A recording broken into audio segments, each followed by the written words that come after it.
A história da partida, o Fluminense entra em campo com o mesmo time, que empatou com o Lanús, foi eliminado da Sul-Americana. Fábio, Samuel Xavier, Thiago Silva, Freitas e René, Martinelli, Hércules e Acosta, Serna, Canóbio e Everaldo de volta. Meu Deus do céu. O Fluminense começa o jogo inferior ao Mirassol, mas com menos de um minuto poderia ter mudado a história da partida caso o Daronco tivesse dado o cartão, mantido o cartão vermelho para o Daniel Borges, que seria uma injustiça, já que tinha outro jogador acompanhando o Serna na falta que houve, uma falta perigosa que o Lúcio Acosta bateu e a bola foi para fora. O Mirassol começa o jogo muito melhor do que o Fluminense, muito mais organizado, toca bem a bola, domina o Fluminense. Né? O Fluminense não conseguia acompanhar essa troca de passos, ficava meio perdido ali na partida. Tocava a bola entre os zagueiros, laterais, chegava no meio, a coisa não fluía, a bola voltava para o Mirassol tem uma chance aos 19, duas, né? Uma o Fábio pega, a outra vai para fora, o Fluminense chega pela primeira vez aos 26 com o Canóbio, mas aos 30, com o Fluminense dominado no jogo, o Mirassol não cria muitas oportunidades, é verdade, mas o Fluminense consegue o gol numa jogada de sorte.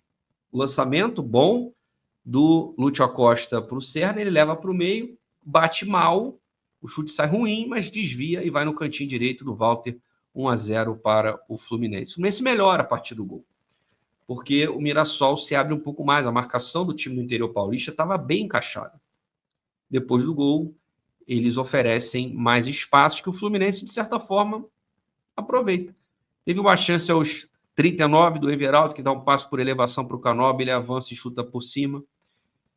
O Acosta dá uma caneta humilhante no meio do campo, maravilhosa. Ele rola para o Canóbio se enrola e volta para o Lúcio Acosta. Ele conserta, toca para o Everaldo, recebe, e aí o Walter espalma. Mirassol, apesar disso, não joga mal. O jogo fica mais equilibrado, fica mais até aberto. O Shailon recebe um cruzamento sozinho na pequena área e chuta mal, poderia ter feito o gol. Depois o Iago recebe, chuta fraco para a defesa do Fábio. O Lute dá um ótimo passe na sequência do René. Né? Ele cruza bem, o Everaldo tenta um voleio, a bola passa. Então o Fluminense melhora no jogo e o principal, o oásis da partida, Lúcio Acosta, entra no meio do deserto que é esse time do Fluminense. Dá pena muitas vezes do argentino, né? Ele tenta tabelar, ele tenta encontrar alguém para fazer uma jogada, mas ninguém consegue entender. Ninguém tem QI para entender o que ele pensa e qualidade para poder fazer uma devolução e dar sequência.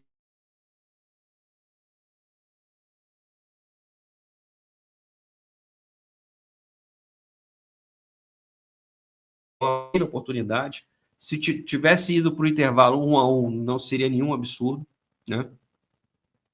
Essa foi a história do primeiro tempo. E o segundo, claro que o Zubeldia ia voltar com o mesmo time. Com menos de um minuto, o Lute, que estava endiabrado, acha o Canóbio pela direita. O Canóbio, dessa vez, acerta. O argentino chuta, o Walter espalma. O Mirassol teve uma chance aos 2 minutos. A bola passou com perigo, né? Uma cabeçada do Neto Moura. E depois teve o cruzamento do Canóbio. O Everaldo sobe com a marcação, uma cabeceia todo torto. O segundo tempo começa movimentado, como tinha acabado o primeiro, mas aos poucos fica muito picotado, muitas faltas, o Daronco parando o jogo, o Fluminense recebendo cartões amarelos de graça, tem jogador suspenso para a partida de domingo contra o Cruzeiro. Aí começamos a ter um pouco mais de contra-ataque. O Mirassol começou a se lançar mais, o Fluminense teve mais campo, mas os pontos já começavam a dar sinais de desgaste e nada do Zubeldia mexer, pelo menos em um dos pontos. Canóbio e Serna já colocavam os bofes para fora. As primeiras mexidas do Zubeldia, porém, foram no meio-campo e no ataque. Ele tira Martinelli e Everaldo para colocar Bernal e John Kennedy. E John Kennedy entra mal para cacete. O Mirassol teve uma chance depois de um erro na saída de bola do Freitas, que eu quero falar depois. Guilherme e o Alisson se atrapalharam, a bola, o chute sai alto. O Mirassol começa a perder força. Já não tem mais aquela organização, aquela troca de passes com qualidade, começa a errar muito, o Fluminense acerta um pouco mais a marcação. Aos 40, o Zubeldia tira o Serna morto e o Acosta para colocar Nonato e Keno para dar um pouco mais de vigor. Mas o Mirassol perde forças para atacar, o Fluminense se fecha e conseguiu ali manter o resultado. Foi uma partida razoável do Fluminense, e os bons momentos só aconteceram porque Lúcio Acosta esteve em campo. Lúcio Acosta foi o diferencial do Fluminense e eu tenho certeza absoluta que se não fosse o argentino, o Fluminense não venceria o Mirassol. É o único jogador realmente que faz a diferença nesse time, que é distinto para poder pensar o jogo, para poder movimentar esse Fluminense. Como eu falo, dá pena às vezes, porque ele tenta jogadas e os outros jogadores não acompanham, por isso o título aqui dessa thumb, né? Oásis, porque o Fluminense é um deserto de ideias na parte técnica com seu comandante, um deserto de qualidade, né? Uma equipe muito limitada. O Fluminense tem pelo menos 5 jogadores muito ruins tecnicamente e burros, a palavra é essa mesmo, burros dentro de campo, muita dificuldade para entender, concluir as jogadas. Então, Lúcio Acosta foi assim, o diferencial. Não fosse ele, a coisa ia degringolar, né? E, cara, eu não consigo destacar mesmo mais ninguém. Eu não vi ninguém. Alguns jogadores tiveram bons momentos em situações específicas. O Canóbio teve bons momentos, até o Everaldo teve ali 10, 15 minutos que ele conseguiu acertar o pivô, devolver, mas na maior parte do jogo, a grande maioria dos jogadores do Fluminense quebraram a bola. Exceção, claro, do Thiago Silva, que não faz isso, ele não consegue ser grosso, e o Lúcio Acosta é o nome desse confronto. O Canóbio correu muito, o Canóbio se esforçou, o bicho tem um pulmão, tem 8 pulmões, mas o cérebro parece que é de ervilha. Serra da mesma forma, se embola todo com a bola, uma coisa triste. O Everaldo é constrangedor. Assim.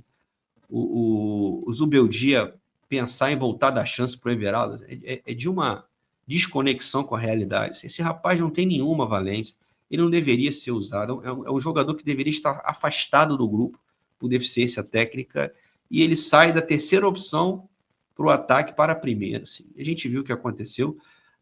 Fora ali alguns bons momentos, pouquíssimos, coisa de 10 minutos ali no primeiro tempo, o Everaldo fez a gente sofrer com erros de passe, erros de domínio. O sujeito é centroavante, veste a camisa 9 e não sabe fazer o movimento para cabecear. É um negócio assustador. Mas ganhamos. O Fluminense vence por 1-0, era um jogo importantíssimo. Não é um confronto direto. Apesar do Fluminense hoje estar 6 pontos atrás do Mirassol, o Mirassol tem consistência para se manter ali na 4ª colocação. O Fluminense imagina ali brigando por 6º, 5º lugar. E tem, cara, boas chances de voltar a Libertadores, principalmente se o G7 virar G8. Caso o Fluminense não vença a Copa do Brasil, acho que a chance é enorme. O Fluminense, mesmo jogando mal, é forte em casa, consegue os resultados, né? Vem conseguindo. Poucas vezes o Fluminense não pontua no Maracanã. Claro que a gente vai ter Flamengo, vamos ter outros, né? O próprio São Paulo, um adversário difícil. Mas hoje tivemos uma dupla ajuda. Lúcio Acosta, o nome do jogo, e o nosso querido Gravatinha, aquele personagem sobrenatural de Nelson Rodrigues, que deu um tapinha ali para a bola desviar, porque o chute do Serna foi ruim para cacete, a bola desvia, entra, e a gente vence por 1-0. Que bom que o resultado aconteceu. Essa foi minha análise de Fluminense 1, Mirassol 0.